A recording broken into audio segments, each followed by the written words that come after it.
Hello, everyone. Thank you so much for tuning in. Thursday afternoon. It's 3 o'clock Pacific, or just a couple minutes past. We're behind the times. My Wi-Fi connection's a little funky, but I have a beautiful surrounding in Whole Arts Studio in Bozeman, Montana. So I want to thank Saskia for the use of this, and thanks to Ken Glenn for putting it together. Before we get started, let me thank my friends at 5-Star Guitars. 5-Star is based in Beaverton, Oregon, so they have no sales tax. That means if you're a guitarist and you want to save some dough, go to 5starguitars.com/allaccesslive and you'll get % off of your purchase using the promo code below. All Access 15. They've got repairs, they've got lessons from professionals like Jennifer Batten, who is a dear friend of my next guest.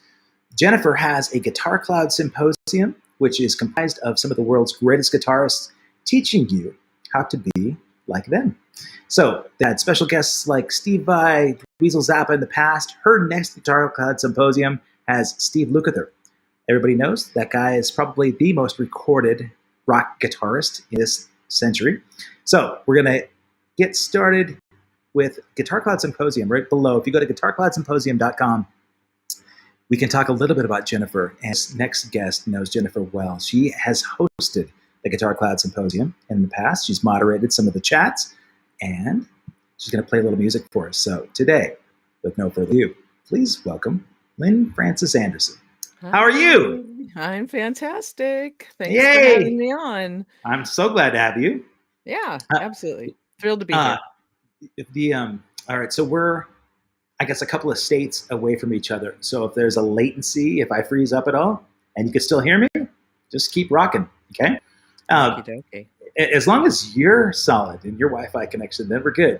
We've got some history, you and me, and mutual friends, and I think a lot of people can relate to this. But during the pandemic, as a creative type and a social person, it's been a little bit of an impact on us, right? So this is as close as we get to be. I know, but it's still get to hug each other. And socially distant. You're a hugger, like me. I love that. Is that the thing you miss the most during the pandemic? You know, I don't know. I think I'll know after it's over what I miss the most. Well, it feels like we're on the curve, right? Like we're headed towards the end of this thing. Fingers crossed. As a musician, I talked to a lot of musicians who have figured out a way to at least perform live. Obviously, playing in a streaming environment is not the same as at home or in a club or in a venue. But are you able to do anything like that? Any streaming shows? Actually, I've been, as you mentioned, I've been helping Jennifer getting hers up and running, and I've learned a lot, but I haven't learned it all. So I'm now applying some of those learnings to my own thing. And I'm going to be launching a Songwriter Series coming up here in about a month or so. Really? Okay. Yeah. Kind of like so are you going to do individual songwriters, or are you going to have kind of a songwriters in the round environment? Yeah. So last year at this time, I had slated to start a Songwriters in the Round series, and I had all the songwriters lined up, ready to go. And what ended up happening was everything shut down. Now, at first we thought, oh, it's going to be a couple of weeks and we'll be up and we'll just keep going. Well, it became quite obvious quite quickly that nothing was going to open at any time soon. And we all lived through this. So I've been helping Jennifer, like I said, and then now that we're in a different place with this, I think, the benefit to what we're all doing is we're changing. We're transforming the way things were to a new way. And that's not necessarily a bad thing. So, we can reach more people than we have in the past because we are doing this. And so I'll be launching a new Songwriter Series. I'll start with me, Okay. just to get my stuff dialed in and not have to, worry about that. And then I'll go from there and just add a songwriter at a time, and, see how it goes. I like to do things in phases where I do a few, I stop, I assess, I see how it's going, and then do a few more. And so we'll see how it goes. If people like it, we'll keep doing it. If it doesn't seem to take, then it doesn't seem to take. But I'm ready to be playing music again. And it's important to me. It's important, when you're a musician, if you stop uh, performing, even if it's in your living room, there's a part of you that seems to just sort of fade away, and it's like this slow, quiet fade. So I'm It's a, really excited to be starting up again. you know, touching on that, it is kind of like this deep-seated identity crisis, right? As a musician, as an artist and creative, what you perform is such a Hmm. part of who you are, right? We identify that, we label ourselves, and we express ourselves through that. So if we aren't able to express that to somebody else, Hmm. um, your value, your worth is almost feeling compromised, right? So the Yeah. Songwriter Series is great Hmm. because you can tell a story, right? And that's a Yeah. beautiful part about getting to see songwriters and having them sort of explain the concept behind maybe what where they wrote the story from, but they don't have to give the interpretation to the audience. Right. So, when you typically do a songwriter show, uh, do you like sort of an intimate setting where you can see face to face, people can ask you questions, or would you rather just perform, give your shtick, and have it just be the Lynn Frances Anderson show? Yeah. No, I'm very much about connecting.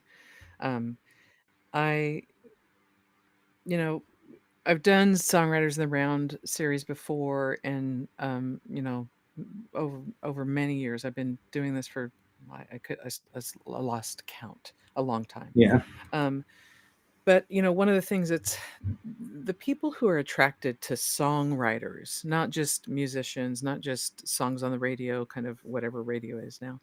Um, the people who really like songwriters really like to like get in deep, and that's fun for me because I'm sort of that kind of person. And yeah, I want to hear the story. So the whole premise that, how I wanted to set it up was, um, be prepared to tell your story. So if you're songwriter, number two, and you're going to sing a song about a long lost love, then, tell whatever version of that story you want to tell that inspired that song. Because I sure. think people can relate to songs more. I a lot of times I'm a lyric reader, so a lot of times I'll go and I'll read the lyrics of a song and I'm like, what is that about? Like, I'm dying to know, like, what is, tell me the story behind Sean Colvin's Cinnamon Road. Like, Right. Sean Colvin, please tell me the story. But I want to know more, right? And I can derive what I want from it. But, um, I want to hear the songwriter tell me. Yeah. And I may have been listening to a song for a really long time and have my own interpretation of it, and at the same time, if I've never heard a song before, it's far easier to connect to not only the song, but the artist if I hear them tell their story. And I think that's what songwriting is all about. Some of the great songwriters may never be performing songwriters, they may just write songs. So Right. to hear from the songwriter, I had some songwriters set up in the series that really aren't performers, they're more writers. And I've heard songwriters sing their own song and then the famous artists sing their own song. Very different interpretation. So Right. that's super cool to me. I love that. I'm going to tell you a guilty admission of mine is that I'm such a late bloomer in the lyric thing. I was never a Yeah. lyric guy. And Yeah, so sure. now at this point in my life, I hear music in a completely different way. And when I listen Hmm. to songwriters, I was always listening to melody. That was my thing, right? And as a Sure. drummer, the rhythm and the beat and the groove. But now that I hear songwriters, I was talking to my friend Ken this morning Uh-huh. about how I recognize the value in writers like Neil Young or Bob Dylan or Bruce Springsteen, these Americana writers, singers that I really didn't like their voices before, right? And then I Right. Right. listened to their Yeah. message. A friend brought me to Springsteen a few years ago, and it blew my Oh, mind because he was an incredible performer.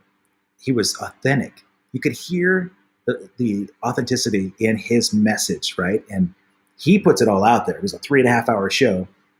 yeah. When you hear songwriters under a spotlight talk about the origin of that particular song, it becomes more meaningful in a lot of I ways. bet. Our friend Mike in the chat here, he said, I have to read the lyrics while listening to the song to fully get the song. Mhm. The benefit of having the backstory when you have a songwriter Mhm. is they might talk about, the whatever, the long lost love that inspired them to write this heart wrenching ballad, or maybe the inspiration. They had some relationship with their parents that was fantastic, and it inspired them to do more that you would never really get by interpreting a lyric. They might Right. say something that's so much deeper, right? Mhm. So, who do you feel like really inspired you early on to become a songwriter? Oh, you know, I might say that's a really good question, actually. There's so many great songwriters. But when did I start listening, right?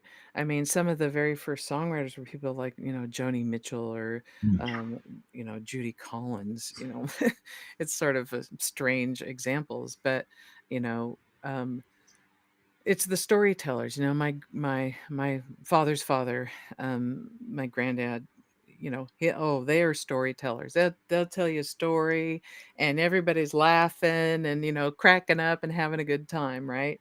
And then my grandpa on my mom's side, he played the guitar and he loved old country, storytelling kind of song. And I think, that sort of influenced me in that way. But as far as songwriters, I got to say, some of the first ones that I ever loved, you know, not just early on, but later as I started listening more and more, you know, uh, it's going to sound weird coming from me, but I am a huge Prince fan.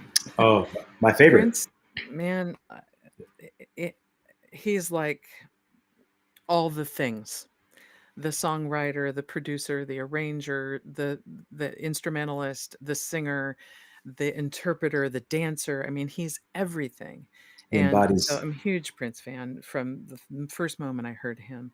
But I can go back into, old folk singers and blues singers and anyone from Dinah Washington to jump forward Bonnie Raitt to Yeah, I mean, all of it. I mean, all of it has influenced me for sure. And I think sometimes we don't even really realize to what degree we're being influenced by an artist. Annie Lennox is another one that I love her. You know, uh, she has a song that says, "Every single one of us has a piece of pain inside." oh yeah, And it's one of her lyrics. And I've always that's come to mind so many times because we do. It doesn't matter who we are. We've sure, all gone through something, and our something is just as important as someone else's something. that's And I true. think that's really, I don't think that there's a better songwriter than another. I think there's just a different songwriter. And some of them we can relate to, and some of them we can't. I'm seeing the chat, someone mentioned Tom Petty. Tom Petty was amazing. I Yeah. mean, you know, Roy Orbison, when they did that whole traveling Oh, Wilburys thing, right. I mean, make the list. They're all there, you know. You know, So I was just going to say, you touched on Bonnie Raitt a little bit ago. Your music, stylistically, reminds me a little bit of Bonnie's influence, and I don't mean to sound like you sound like her, or you try to copy her, or anything like that. But I hear personality come through the way that hers does. I have a huge amount of respect for Bonnie Raitt. I love her, and I think mm, you can tell from her lyric and the way that she sings that she's lived life. That woman yeah, that yeah, woman has stories, and I don't even know her backstory. Melissa Etheridge is another one. That oh yeah, I feel like there's this embodiment of sort of feminine but power that has come hmm, from some of that pain you talked about. yeah. Grace Like Slick, oh my God, Grace yeah. Jones. Oh, I love Grace Jones. Like pull up to the bumper, baby. Come on, yeah, come Yeah. on, yeah. Now, like when I first moved to Portland, I was in this band called Yeah, Analama. It's a three-piece band. yep. Stylistically, I mean, personality-wise, three completely distinctive, different personalities. And we had record labels come check us out. And one of the label reps was telling me, "I can tell you why you're never going to get signed to a record deal, Mm. because you're up there like Tigger, bouncing and smiling, and your guitarist is turning his back to the You're crowd, too happy. And I'm too happy for rock and roll, man. And then our singer, she's up there pouring her heart out with wrist slashing ballads, and incredible songwriter, incredible singer. But there was too much discrepancy between the personalities. And what I Mhm. noticed about her was that while she was an incredible songwriter and singer, she needed pain to be able to write and be creative. And in fact, Oh, when good things were happening, she felt like she needed to create pain to make that happen. You know, mm, sure. so what do you think about that? About sort of finding your inspiration from emotion that way? Yeah, okay. So I do feel like in terms of the best song that I write is gonna come when I'm really emotional. Okay, However, I don't like drama in my life. thank So goodness. I try to just keep things cool. Um, uh, but it's if we take it away from music and we look at visual arts, painters, they're in a frame of mind, they're in a sort of a zen zone where it's almost like being in a trance. And that's how I feel when I'm writing. If Mm, I'm in that sort of trance-like state, it's almost like almost dreamy and I'm feeling emotion. I've written songs that I have no idea what they're about, but I was in that place where I can feel, I'm like really in touch with my emotions, and something comes out that I have no idea why. I don't know what the story, I don't even have the story. I wrote a song called Road to New Orleans. Interestingly, I wrote the song and, it's all about, driving to New Orleans. Well, I've never driven to New Orleans. I was happily in a relationship, I think, when I wrote that song, and, it says, something about, basically driving across country looking for a long lost lover, and I'm like, "That wasn't even my life." So I don't know what I tapped into that was like another, you know, Past place, life, yeah. but it was there, and what happened with that song was it was scheduled for, to be the single off of that album. That one's from Born Lucky, which was my 3rd album, and it was going to drop on a Monday, and over that weekend, Katrina hit, Oh, and what? I felt Wow. really uncomfortable releasing a song called "Road to New Orleans" the day after New Orleans had been flattened. Right. It just felt weird to me, and I don't know if it's right or wrong, but I let it go. I called the radio promoter and said, "Stop it. Release a different song. This Really? is not the time." I just felt like it was not the time. I didn't wanna I didn't want people to interpret that I was suddenly I came out with a song that I'd written 3 years Right. before. Um, Capitalize on the tragedy. yeah, Right. it just Yeah. didn't seem right. Now, maybe it would have been right. I've had people who were actually, escaped from Katrina that feel like they can really relate to that Yeah. song. So, was it wrong of me to pull it? I don't know, but in the moment, there wasn't a question. I just said, "Stop." There's 12 other songs to choose from. Pick a different one. We have another one queued up. Release that one. So that's what we did. We just pulled it. So you know, creating drama, not a big fan of it, but getting in touch with your emotions to write a song, I think it's Mm, really important because the reason why people listen to music, and I'll even use Prince as an example, um, is because they want to relate to something, right? You right. listen to Prince because maybe you want to dance, maybe you want to be in love, maybe you want to be turned on. Mhm. You listen to Prince because he gives you something. You listen to Bob Marley because he gives you something. The sun comes out, I want Bob Marley. you Yeah. know, and it's you know, it's the backdrop of our lives. I mean, if you meet someone and you ask them, "Oh, what are you listening to today?" It's gonna tell you, something about what they enjoy. Yeah. And it's a way of getting to know somebody. And it's always surprising to me that people who, just don't listen to music at all, like can't relate. Um, so It, yeah. during the pandemic time, do you find that you've been able to explore and discover a lot of new music? I have definitely discovered a lot of new music from listening. Yeah. However, it's been very hard for me to write. So what Mm, I've been focusing on is actually um, learning more about what do I like in terms of electric guitar, because I'm an acoustic player. That's what I do. Jennifer Yeah. plays electric. How can you Jennifer stand next Jennifer to the Batten. Right. queen? Yeah. Yes, Right. The Jennifer queen. Batten is a legend, Yeah. and and as well as the other instructors that she has involved in the Guitar Club Symposium. And boy, you have to check yourself when you're Mm, in that world, because right. these are some of the greats in our living history here. Um, and just take in, because we all want to help each other. This is the thing Yeah. that I love about musicians. You're having a bad day. I'm like, Kevin, how come I'm thinking of you today? Right? I mean, how many Yeah. times has that happened? It And we has just, happened. yeah. I mean, I remember when I was like, ooh, something's up with Kevin, uh, and you had lost your wallet, Oh and yeah. you were like in another country or something. I don't remember, but um, uh, you know, and it means so much to just reach out to someone. And I think probably I do that because I want someone to do that with me. Hey, I'm Absolutely. thinking of you. I'm thinking of you goes further than, come into my door with a brand new truck. Right. I don't need a truck. Don't give me big things. But to say, you're on my mind, that's meaningful to me. Um, so I like that you talk about what's meaningful to you. One thing that I like to find out from people, you asked, or you mentioned, you like to ask people what they listen to. For me, I like to know what people value.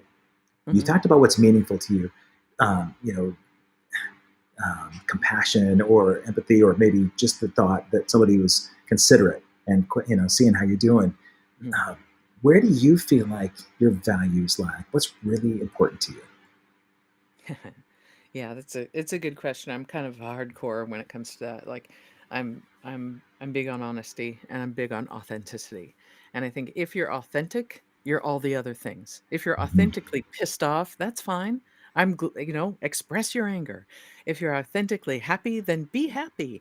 I have a low tolerance for phony. Yeah. Um, and we live in a world where people are protective of themselves. So yeah, that's what lies. I love guitars. They make me really happy. I can just look at pictures of guitars and it thrills me. It's Really? Yeah. puppies are Oh, nice. yeah. Kitties. You know, man, you talked about authenticity, right? So, and you said we live in a world where the people are protected.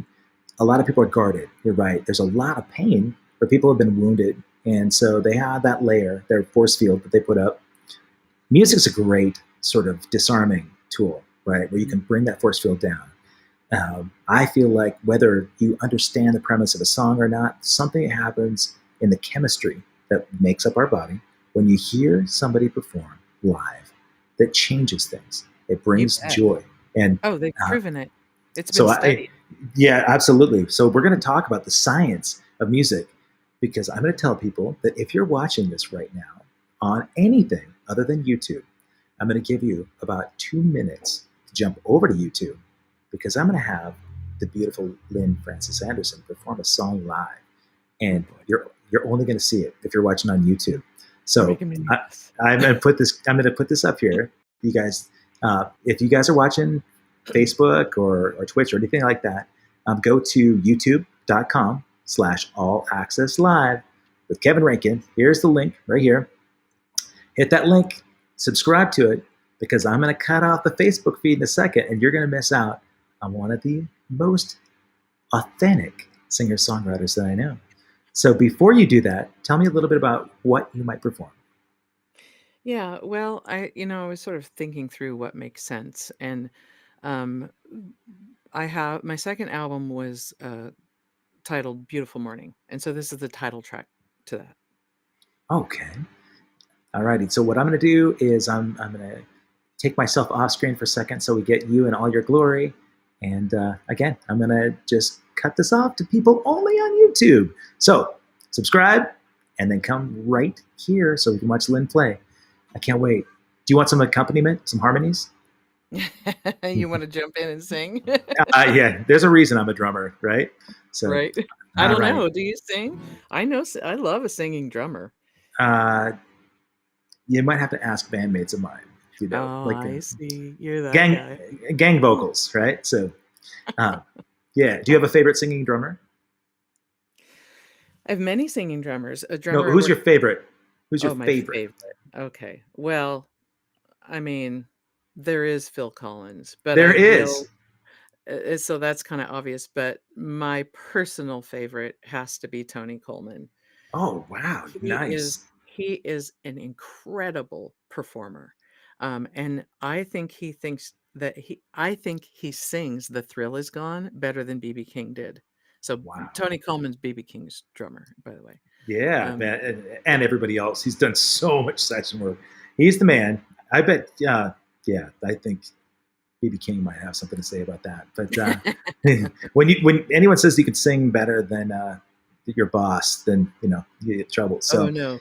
He didn't yeah, say it, I said it, 'cause okay. I saw BB do "The Thrill Is Gone" and I saw Tony do "The Thrill Is Gone." I was like, "You Wow, kinda sing it better than he does." I had no idea. I really didn't realize he had that Yeah. soul Oh, in he him. can sing, man. Yeah, he's really good. Right on. So can you? So here she goes. I'm Oh, taking am I myself going? off screen. Yeah, we're gonna take it away, Lynn. Thanks so Alright, much, well, hon. hopefully it sounds okay. So we're extra dry, so this is what it sounds like in my in my home studio. Wretched to break.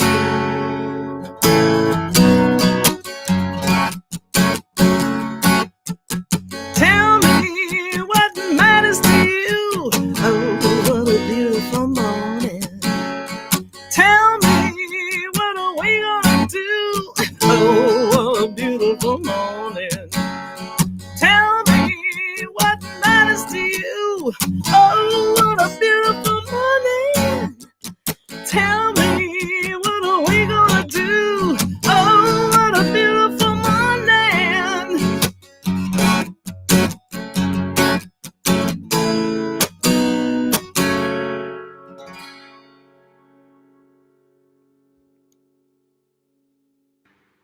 Absolutely good stuff, man. Look at that. Thank you so much for that. You Yeah. know, it's really cool. When I came off camera, I've got my good friend Ken here. We were talking about how much spirit you can hear and feel in what you're doing, and Mm. so there's a story behind that. You want to talk Okay. about maybe you want to give the singer-songwriter background on that? Sure, sure. Actually Okay. was so that particular song was written as I was coming off I think it was 9 days of hiking on the Pacific Crest Trail. Wow. And while I was on that trip, we had camped, and the next morning, woke up, and we were at a place called Deer Lake. I have no idea where it is. It's somewhere between Crater Lake and Fish Lake in, the middle of Oregon. Right. No. But it was this beautiful place. We'd hiked, this was a total of about a 90-mile hike over 9 days. Um, and we woke up and we're at the edge of the lake, and this lady actually on the opposite side came out of the woods, and she started singing, that old song, "Oh, what a beautiful morning." Yeah. And she was singing her head off. And I stood there and I was just, oh God, I was just alive with the fact that she was alive and that she was singing she didn't know we were on the other side of the lake. She thought she was all Really? by herself with her, two people she was camping with. And she was, she looked to be, older than I was by a couple of decades, just singing her heart out. And she had a beautiful voice. And I was like, just completely moved by, like, that image is still burned in my mind, and the feeling of, we're in the middle of nowhere. For that entire period, we saw 4 people, over 9 days in the middle of nowhere, and it was extraordinary. And I came off that hike, and I think, I don't know where we were, we ended somewhere. I think we ended at Fish Lake, and, started coming. Here it came. It all started coming in like bam. It was, Wow. Right when you and finished. yeah, yeah, yeah. It was weird how it just the whole song just sort of came. And so I called home. Back then we didn't have what we have today, where I can just use my voice recorder on my cell phone. I called home and I sang it into the answering machine. Oh, nice. Yeah. I'm like, I gotta get it. I gotta get it. And I wrote down, started writing all the lyrics and, as fast as I could. And then, and wrote the song. I've had collaborators throughout, my career, and always, boy, you know, there's somebody who can do things way better than I can. Okay. And so I think I probably called my old buddy Clark Salisbury and said, "Hey Clark, I got this song. Can you help me?" And then I know I worked with a guy on my first album. He used to be my duo partner, John Monenbach, and so the three of us together over time, worked on the arrangement and got what the arrangement became. But um, you know, yeah, the song just came flying out. It was all just about, here I was for days and days and days hiking in the middle of nowhere in some of the most beautiful parts of Oregon on the Pacific Crest Trail. And um not only was there the, lady in the middle of nowhere, which was just incredible, but just the solitude of being in nature, um the the concern for, like, how do we do without this? Right. What if our water's not, what if we have to worry about our water? At that time, bottled water was absurd. Right. I think I wrote this song back in like 2000. So this is like 20 years ago, 20, yeah, 21 years ago or something like that. I wrote the song. You're just a And kid. yeah, I know, right? I know. And it just, all those years ago, and look, now it's just a normal thing. You buy bottled water. Like, we got water out of the sink. Yeah. Right. Um, so yeah, and that this is still true. What are we going to do? The wildfires of last summer. I went back out into my backyard to let my dogs out, and it was so thick. Mhm. You could barely breathe, and people who had lung issues had all kinds of problems with that, and asthma and so forth. I mean, that's it's a big deal. We Okay, so our, our we clean. we touched about on that earlier. I mean, that's one of those things that I asked about your values, right? Things that are important to you. Yeah. Social causes, environmental causes. Those are something that I know to be as close to you, your heart. Have you always been Have you always been driven sort of with the environmental cause? Well, I grew up in the country. And so a normal day for me was get up at whatever time people get up, and go, leave, go, grab my dog and leave. I was Yeah. gone for the day. And, at that time, you know, I could I could walk for days. I'd go to the creek and walk in the creek. I'd walk through the fields. I used to ride horses through the fields, Mm, and I mean, being out in nature was just, you didn't sit in your house. right. Went outside, and mostly because mom said, "Get Yeah. out of Get the out of house! here. You're bugging me. You're driving me bonkers. Go Right. do something." My brother Freeze. and I used to build grass forts. We'd mow the lawn and have this gigantic piles of grass we had to rake up. So instead, we'd rake it, but then we'd play in it. Oh yeah. So yeah, we did all Where that stuff. Where was that? Where'd you grow up? Out at just about 30 miles west of Portland. Okay, so you're local. Yeah. Yeah, I Does grew it up out here. does it still feel like home? At Portland? Yeah.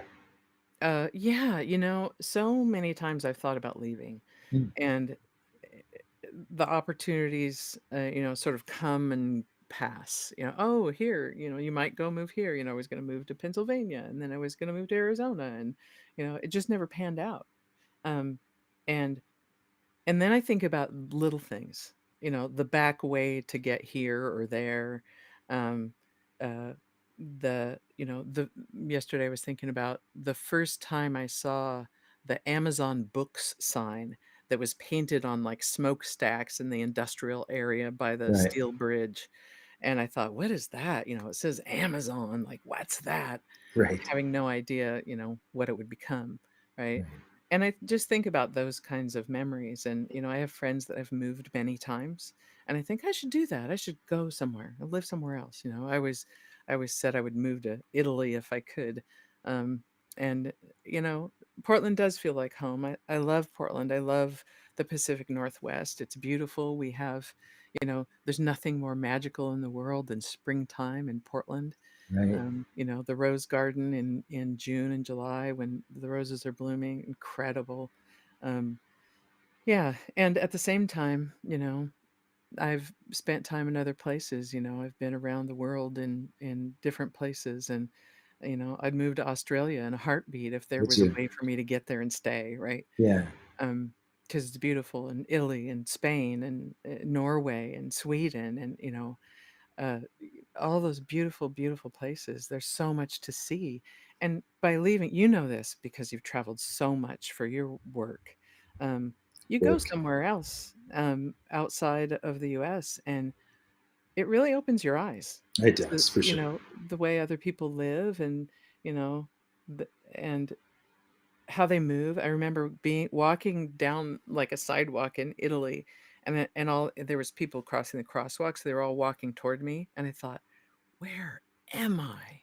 This is like the land of the beautiful people." Everybody, I Yeah. was like, "Oh my, I should go home." Right. Like, Like the perfect fashion. They're seen perfectly, so many beautiful people in my life. you Yeah, know, so it's fun. besides just, the aesthetic part, right? Cultures differently open your eyes, right? Because I think, um, you know, America has gone through some pretty crazy transitions the last couple of years. Yes, sir. And I noticed that friends or people that I talk to that, whether it be about the coronavirus pandemic or some kind of other sort of global impact, everything seemed to center, for those that don't travel that much, it seemed to center around their community or the United States, right? And you get even, cross the border to Canada, and all of a sudden it's a completely different sort of perspective. Um, you go to Europe, their perspective is different than ours in a lot of different ways. And I talk about the pandemic, but like Australia, you mentioned wanting to go there. Australia, New Zealand, they jumped on addressing the pandemic so quickly. You bet. Now, they are isolated, which is one thing, but there was, a focus on science. And when you, I think, without sort of getting, controversial about it, I think it's important for everybody to travel and listen to perspectives from somebody else, because I think, we could become so egocentric and so ethnocentric that you miss out on the really cool parts, right, of the rest of the world. But I asked if it felt like home because I'm in my hometown right now. I just came back to Oh, visit my folks, and so I'm in Bozeman, Montana, where I went to high school and college, and grew up in the mountains. It's a completely different city than when I moved oh away yeah. to Portland. And so my friend Ken and I were talking about whether it feels like home. He and his family are in a suburb, kind of like I'm in a suburb of Portland now. But I've watched Portland change a lot since '94, and it's always felt like home. Portland felt like home the very first day I stepped into town, before I even there. And when I look at the qualities about my community, the qualities that I look for, of course, the beauty. I love that in Portland, we've got the mountain, the ocean, forests, and the desert, all within an hour or two, right? So you can get any sort of seasonal sort of experience that I don't know anywhere else in the world, that you can get all of those together. And there's an attention on keeping that beauty there. Even right now with like the homeless epidemic, that epidemic is everywhere. A lot of people that I see like in local media talk about, oh, the homeless problem in Portland. Man, they just haven't gone to any other city in the world, right? I mean, there are homeless issues. A lot of that has to do with economic disparity. And I think just the idea to travel, so important. Portland's beauty is fantastic. I'm longing to get away, and I think a big part of it is because I'm used to traveling for music, and I haven't been doing that for a year.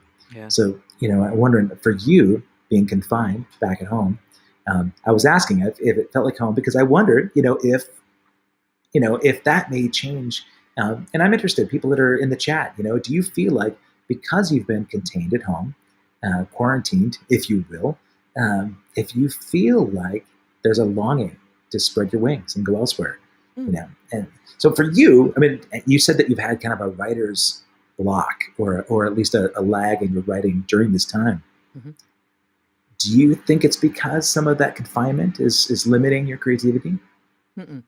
Okay. Nope. No. So I have a few thoughts around this. Okay. In terms of wanting to spread my wings, like I love new experiences. Mm-hmm. I love learning new things. In So I follow the philosophy of Buddha, and I find it very interesting. And one of the things that philosophy teaches is to have a beginner's mind, be curious. And my curiosity is what gets me places. I'm Mm-hmm. curious. Oh, who's that person? That person seems interesting. Oh, what's this? What's this sound like? Right? And it was my curiosity that got me actually going, why do I not play electric guitar? Mm.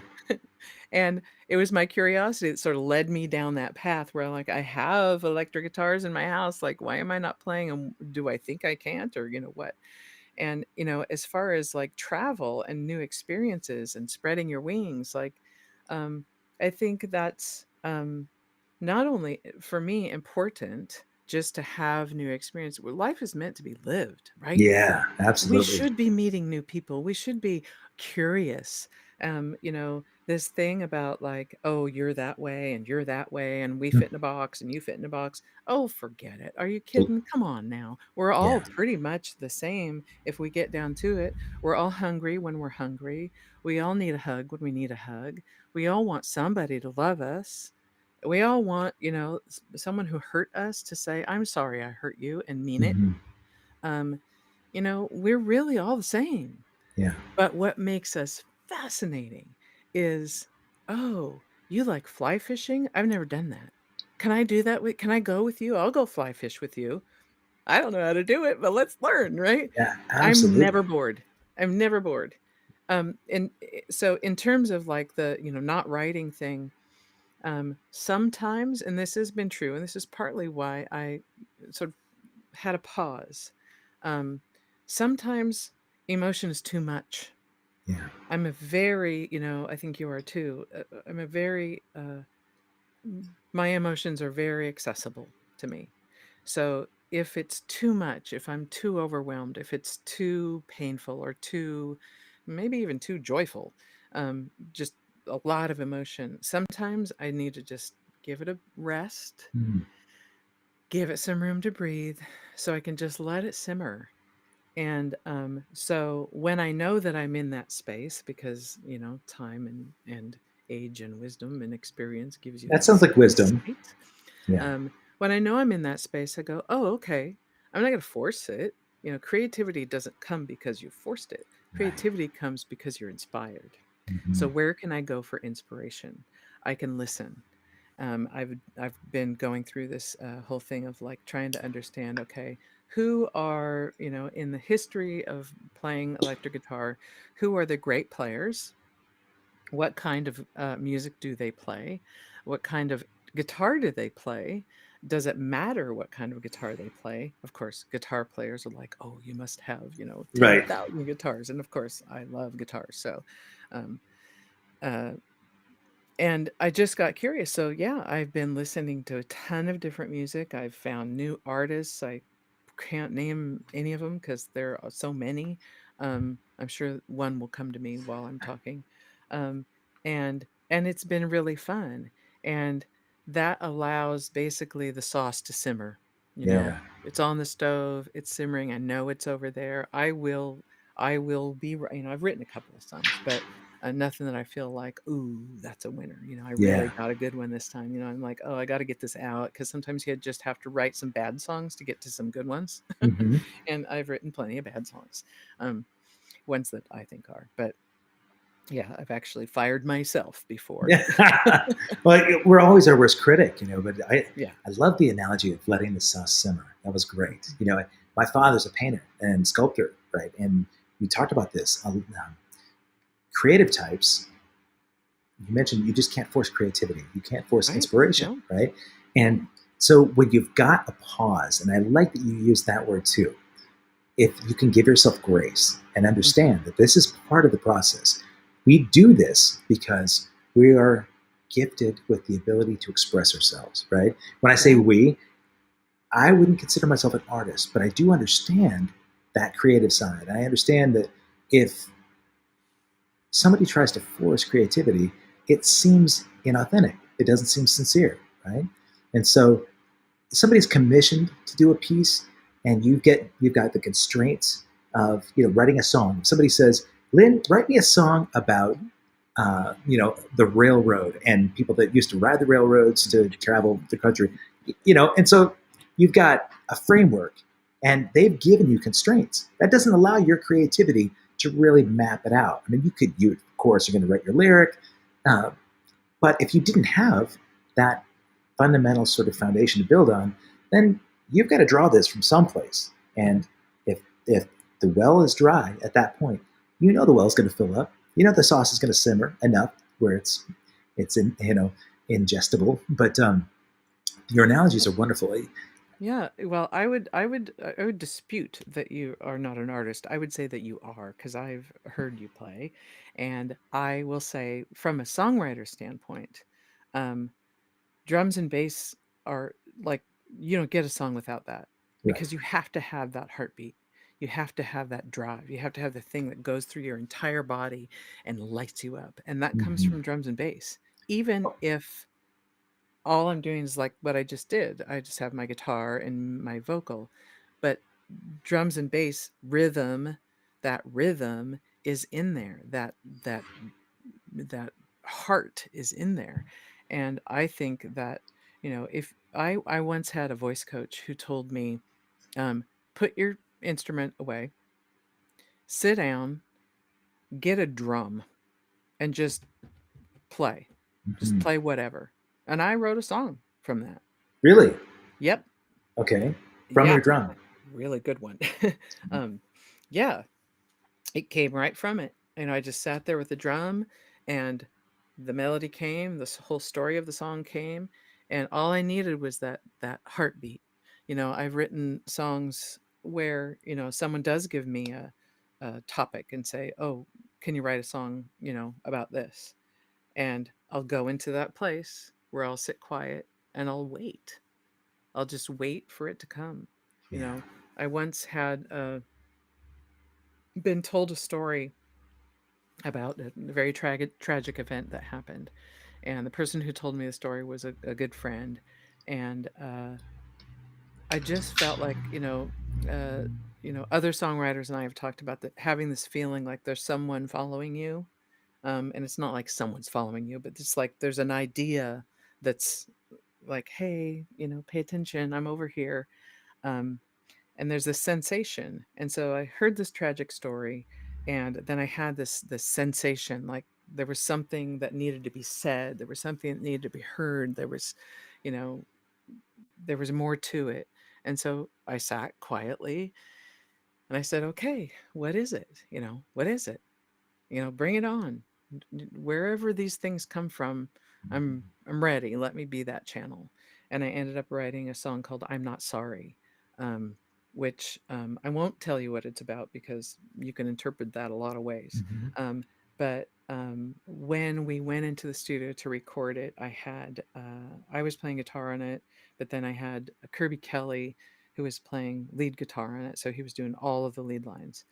Beautiful player. The guy is like a master Delta blues slide player. Mm-hmm. But he was playing his acoustic guitar through a Fender Blues DeVille amp, and the sound that came out of that combination was extraordinary. I'd never heard anything like it. Really? And the parts that he played, and Scarlet Rivera did this with her violin when she played on two of my albums. The parts that Kirby played on "I'm Not Sorry" are it's like another voice. It's like the other voice weaving through the song. Scarlett did that on "Beautiful Morning." I mean, she became sort of the golden thread that tied the entire album together. I think she played on 6 songs on that album. Wow. And then she also played on the last one, which is called One Fine Day, that Jennifer Batten played on. Oh yeah. And yeah, oh my God, what Jennifer did brought me to my knees. I could not believe what I was hearing. Uh, I Yeah. just have so much respect for, great musicians. And so, that's another piece of it. You work together, you become a community. Mhm. And I think it's a thing that's unique about musicians. After spending time, recently, in the vibe of the Guitar Cloud Symposium, and being, I'm partly on the back end, so I'm helping. So I sort of get an extra view, right? Right. And I feel proud to be a musician. We work really hard to Yeah. be able to do what we can do. I remember when I couldn't sing and play guitar at the same time. And I was like, "Man, I just am terrible at this." And then I got a guitar player in my band who also played harmonica, world-class player, Mary J. Curtis. And I would watch her playing rhythm, and she's Really. funny as all get out. Yeah. And it was by being on stage with her, I'm completely relaxed because she cracks me up, and I'm just watching her play, so I'm playing along. And all of a sudden, it all came together. My brain changed. Those synapses made their connections. It got stronger and stronger, and it worked. And Wow. that doesn't come. And this. I mean, this is the thing I love about drummers. You play your instrument with your entire body. Yeah. The whole thing, Yes. Yep. and you have independent movement. Your brain must be like something that should be studied. Like, there should be a Oh no, I lost her. If you guys are watching this, hopefully her connection comes right back in. Here she is. Hey Lynn, you froze up for just a second. You disappeared on me. So Oh, you're here again. I'm here again. Yeah. Did I There you freeze? go. Okay, this is good. You're talking about studying drummers' minds, which is Yes, fantastic. sir. Yes, sir. I think there should be a scientific study. A neuroscientist should study the brains of drummers, and I bet Yeah. they would learn something that could then be applied to education. Because every drummer I know is not only like super smart, but it also just like really social. Like, I don't know what the drummer I worked with for a very long time, um, Rob Schnell, I Oh mean, yeah. all I could, you'd be like, "Oh," talking about some regular thing. He's like, "Oh, I know that person." And I'm like, "How on earth do you know that person that lives in, Right. Zimbabwe?" And nobody knows that person. But, "Oh, I do," like it's pretty cool. Yeah, Yeah. I think it's fun. It's my little discovery about drummers. Like, everyone, you play your instrument with your entire body. Your brain must be like this like science experiment that should be studied. I, you know, you have no idea how happy this makes me to hear somebody talk about the good qualities of drummers versus Oh, just endless drummer jokes, right? oh, So, well, there's the that's other just side for of things fun. too. But That's just for fun. I would be remiss if I didn't mention. We talked about feeling the need, spread our wings. 112 here, Melinda is an incredible friend who's traveled the world to see a flock of seagulls. She's an amazing friend, and she's been confined not only by COVID, but she's fighting a tough battle of cancer right now. And so Mm. she's talking about, I don't want to move, but she's ready to travel. Sunday's 2 weeks before her second vaccine. She needs to go somewhere. Man, she's gone from Ontario to LA and everywhere in between to see the band. I love that at Awesome. least we get the escape here. For me, this is cathartic because I get to feel like, um, even though you and I haven't been able to hug, there's a connection that you and I have when we sit down and talk Yeah. that I feel heard. I know you know me. The first time you and I met, I felt like, wow, I've Yeah. never met her before, but we have this thing where I know her from some past life or Yeah. something. So Oh, it's I, instant. uh, I love it, and I'm grateful for it because to me, those connections are so much more important, than anything else. And I long for those, and it's why I wanted to do this silly show. It's not silly to me. I'm amazed that people would want to watch it because it's so selfish for me to just get to catch up with my pals, right? But I was going to ask you, because relationships are so important. Um, Tell me about the symbiosis between like romantic relationships you've had and your music. Hmm. Hmm. Hmm. Which Is that angle loaded? would you take? What do you want to hear? How important is it for you to have a companion? Oh, well, boy. Ooh. Yeah. It's important, and at the same time, it's equally important that I'm super happy just being by myself. Mm-hmm. I've been single for a very long time, much longer than I'd like to be. If anybody's single out there and wants to date me, call me. Taking numbers. So so that means that you are comfortable with yourself having been I'm alone. real, I'm starting to get to where I'm like, I don't know. Maybe I could just have somebody sort of stop in. Friend with Don't benefits, stay. right? Yeah, Just you're out by stop midnight. by us, Right. hang out for a few hours and then get out of my hair. Got stuff to Yeah. do. Uh, but Like, I'm a relationship person. I'm the yeah, marrying type. I'm the person that, you can rely on, that is gonna, be straightforward and honest and be there, yeah, when the chips are down. If you got a hard time coming, I'll sit next to you, and, we don't have to talk at all if that's the case. Or if you want to say all the words, I'll listen. I'm very much a relationship person. But I think, in the past, it's taken a, a higher priority than it needed to. Hmm, okay. And by the way of, being there for other people and not being there for myself. And that's what's changed. And now I'm so happy just being in my house, like me, my dogs, my cat, we're cool. Yeah, Um, and oh, people, oh, hey, right. like I forget.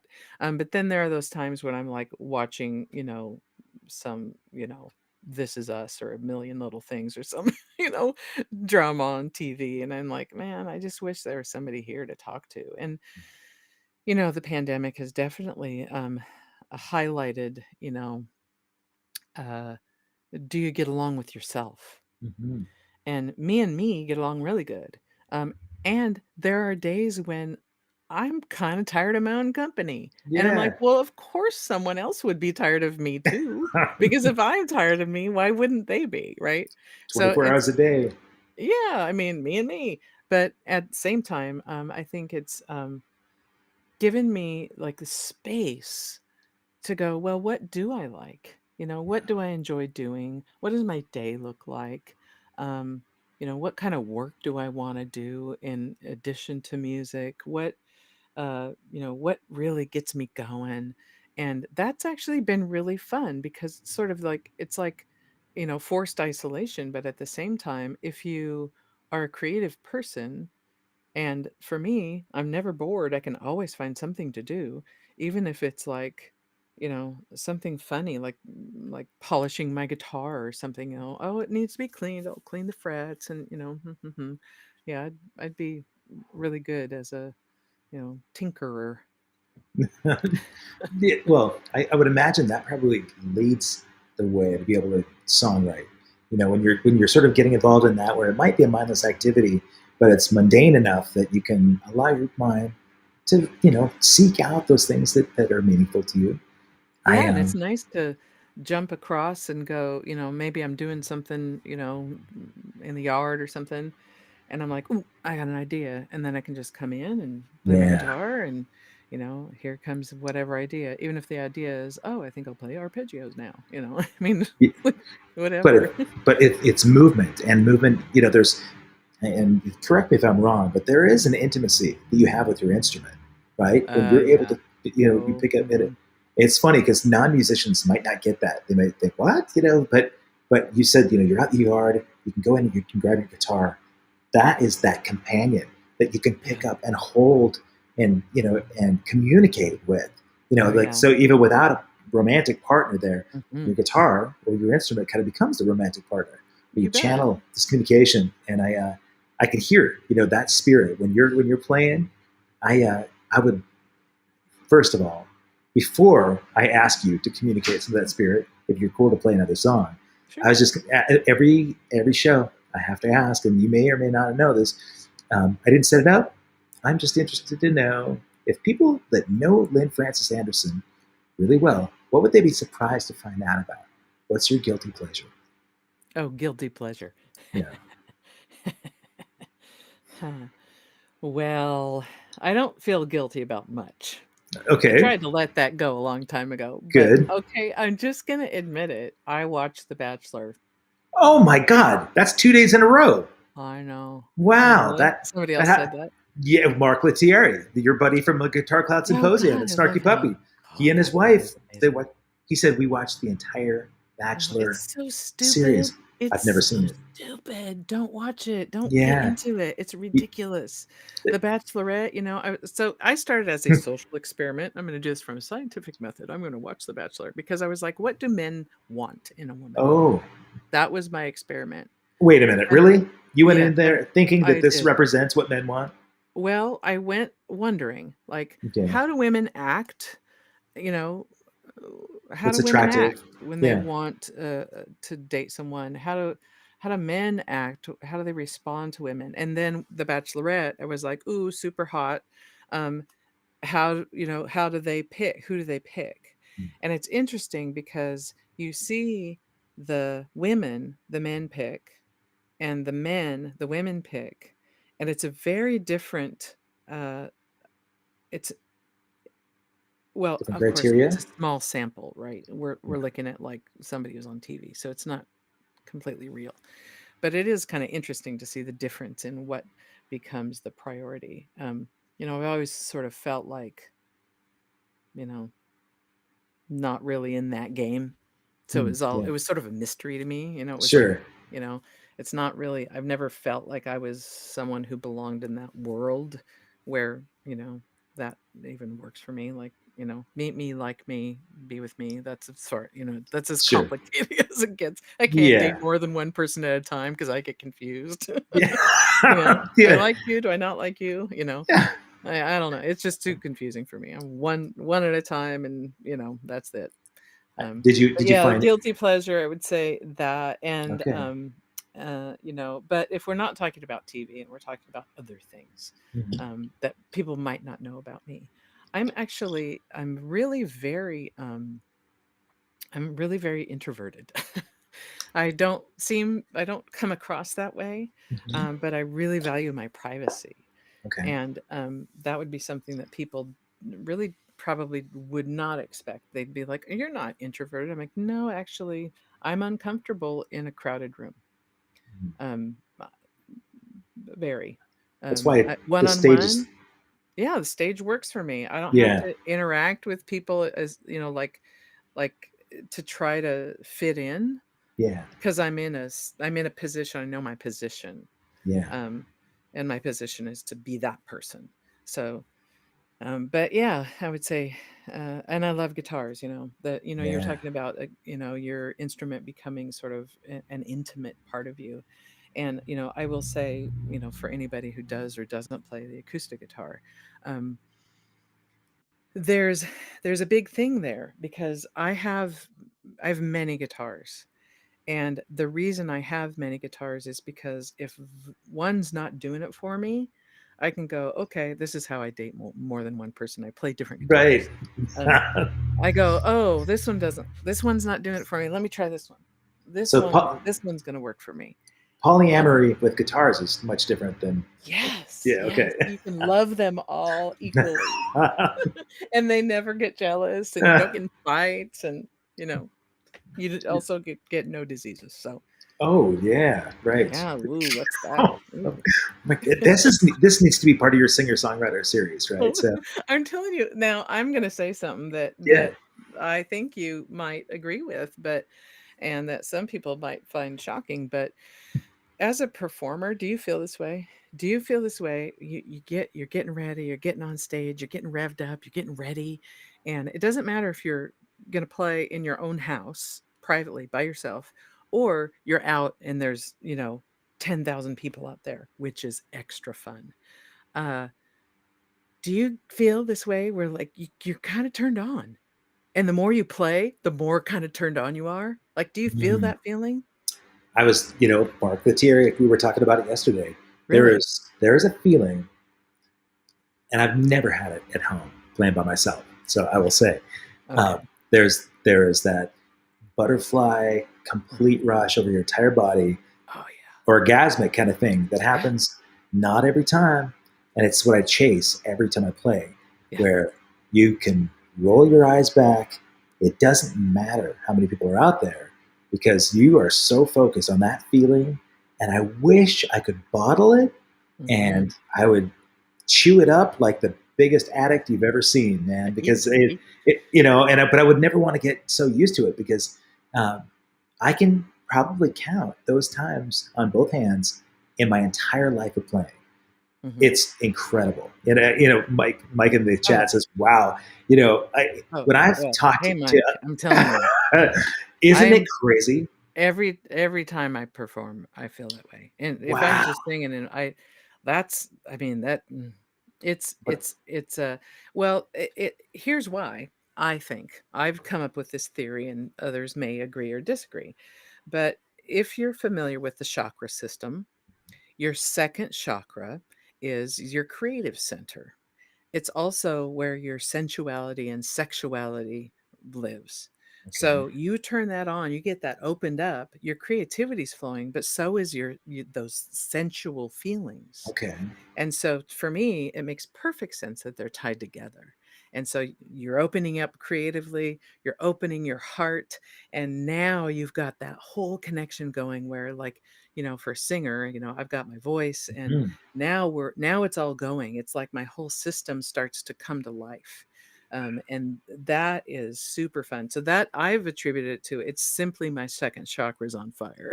Nice. Oh my Yeah. man. Okay, there's a book in there. I There, see it. right? Yeah, I there's something, at least a makeout session. yeah, yeah. Do you write songs about making out? Who doesn't? Come on now. Oh yeah. Come on now. I wanna I, get closer. Come on. Closer to you, yeah. oh my god. Dude, I I was going to say that the singer songwriter series that you've got coming out. Do you have any information about it at the link, the LFA music? I will, I will. Okay. I haven't, this is the official announcement. I'm starting the Oh, Songwriter Series that didn't start last year. the Um, reveal. yeah, the big reveal. You had no idea we were I, gonna have big news. I know, man. You heard it here, folks. Yeah, You heard it first. I I don't want to plant this in your ear if you don't want to talk about okay. play it if you don't want to play a song about making out. But I just love the joy that you bring, man. Look at this smile. Look at you. Thanks, Kelby. I certainly miss the hugs, and I kind of It feel like this is a virtual hug here. it is. So you want to play us out with the song that's just Sure, going to, sure. all right. I'll tell you the story about it, though, first. Okay. Sure. So I have, since I was a young person, probably around, 14, 15, I started uh, getting really interested in spirituality. And through my entire life, this has been an exploration, a deep exploration. And it has brought me to so many amazing people, experiences, places. And um, this particular song, um, I was going through this is you were asking about that relationship between Yeah. romantic relationships and songs. Um, and I had been going through a difficult time, relationship breakup. Uh, and I was working with two Native American elders. And one of the two became very close to a friend of mine, and the other became very close to me. And Okay. his name was Archie Chichu. He was Cree, and we had these beautiful conversations. We did sweat lodge ceremonies together. We'd talk in circles together. He helped me through. We would laugh so hard we'd cry. I mean, and he also was a songwriter, Okay. and he'd call me up and he'd sing his new song, and I'd sing him my new song. And he was I don't know. He was like not as old as my grandpa, but he was kind of much older. He was an elder, so but we just really hit it off. And um, I was thinking about him one day and, was, kind of having a new experience, and lots of things were happening in life. And I ended up writing this song. It's called Archie, but it's the Medicine Man. Um, That's and that's what it is. your Cree elder friend, Archie Yes. Chichu. I love it. Choo-choo. Okay, I'm going to take myself off camera and enjoy it, folks. Here we go, Lynn Frances Anderson. Okay.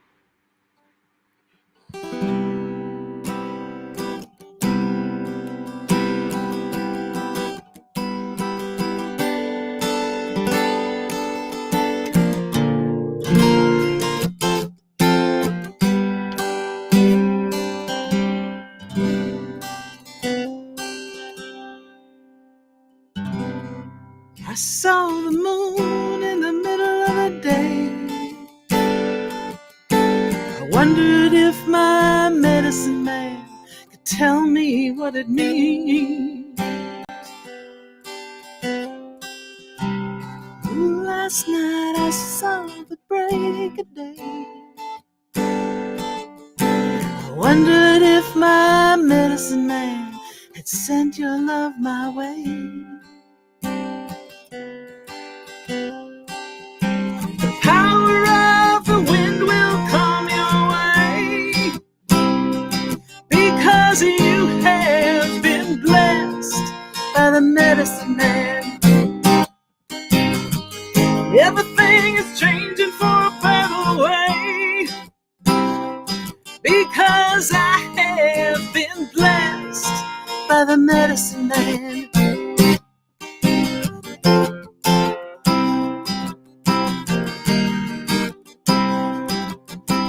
Everything is changing, you can count on that.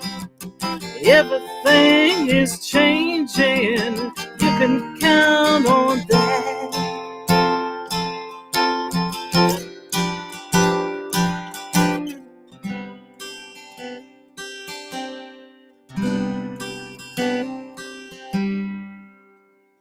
You were standing in my studio, and I said, I feel like I've known you forever. You said you feel the same. How did I get so lucky to find the white owls in my life right now? Doesn't matter if it's tomorrow or today, that the phone rings or the plane comes or the geese land in my backyard. The power of the wind will come your way, because you have been blessed by the medicine man. Everything is changing for a better way, because I have been blessed by the medicine man.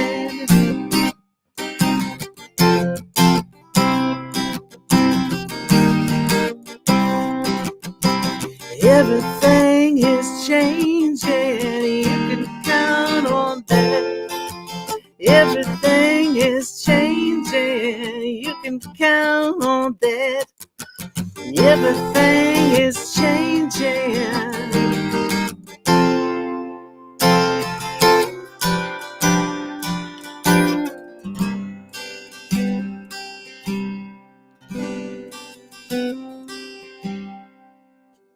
I saw the moon in the middle of the day. I wondered if my medicine man could tell me what it means. Last night I saw the break of day. I wondered if my medicine man had sent your love my way. I wondered if my medicine man, I wondered if my medicine man, I wondered if my medicine man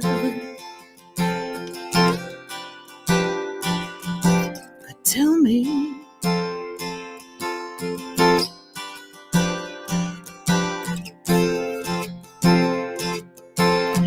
Tell me.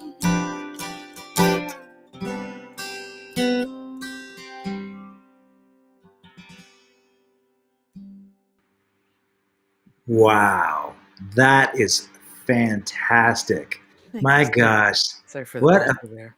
oh, I loved it. You know what? I realized we've got a bunch of people watching on Twitch here, and Oh, so hi, hopefully Twitch people. I'm hoping that they can see the link I posted. If you go to lfa-music.com, you'll find out all about the albums that Lynn has put out. She's got a huge catalog of music and her forthcoming Songwriter Series. So I'm excited to hear about it. I'm very blessed that you shared that here first. Oh, If you know, when we get back, I think we need to do a All Access Live episode with you, me, and Jennifer together, oh, right? that'd be So fun. yeah, absolutely. You guys, you can tell crazy road stories, right? Oh, like worst gig ever kind of stories. Yeah, those or are coming. We or all have them. hilarious sake nights. That's like, people need to know about those. Yeah, or not. Melinda here, the traveler, she said she wishes she could have gotten in at the beginning. So Melinda, you can go back in the archive. I'll have this archived at accesskevin.com later tonight. So please, if you haven't yet, subscribe to this channel. Go hit Lynn's site, lfa-music.com. I want to thank Saskia at world-arts.com for having this wonderful location with beautiful artwork, and Ken Glenn for putting this together. Welcome to Bozeman, Montana. I hope hope you've enjoyed your time here. Tell And our friends at Gibson hello over there. They're they're right there. literally right next door. Yep, the Hi, Gibson them. factory is right here. So, was that a Gibson you're playing right there? No, it's a Breedlove. I've been Oh, a yeah. Breedlove artist for over 20 years. They make the Breedlove mandolins here. I'm telling Yeah. you. Do what? They do? Yeah, I don't know if they still do. They I don't did for like, Dave Rummins, songwriter, friend of mine, and okay, he's a Montanan, but you should. I think you should do a house concert tour with him. Let's But do it. he built Breedlove mandolins out here for a long time. Oh, So did he? Oh, that's yes, so great. I would bet you Yeah. can get Breedloves and Gibsons at 5-Star Guitars. So You can. yes, You can. I've been there. 5-Star Guitars is like, you know that they won like the Retailer of the Year award at NAMM? they did. Yep, the Yeah. NAMM Association voted them Dealer of the Year this year Dealer of the over Year. every other company, every Guitar Center and everything else. So It's a big deal. 5-Star Guitars, if you go right there below, boom, 5starguitars.com/all access live, you can get 15% off with that promo code. Tomorrow, another amazing guitarist. I got Robbie Laws on the show. So I'm a big fan. Guy's a great rock and blues guy, and like you, wonderful spirit and heart. So thank you for taking this time and sharing Thank it you with so me. much for inviting me. It was very kind of you.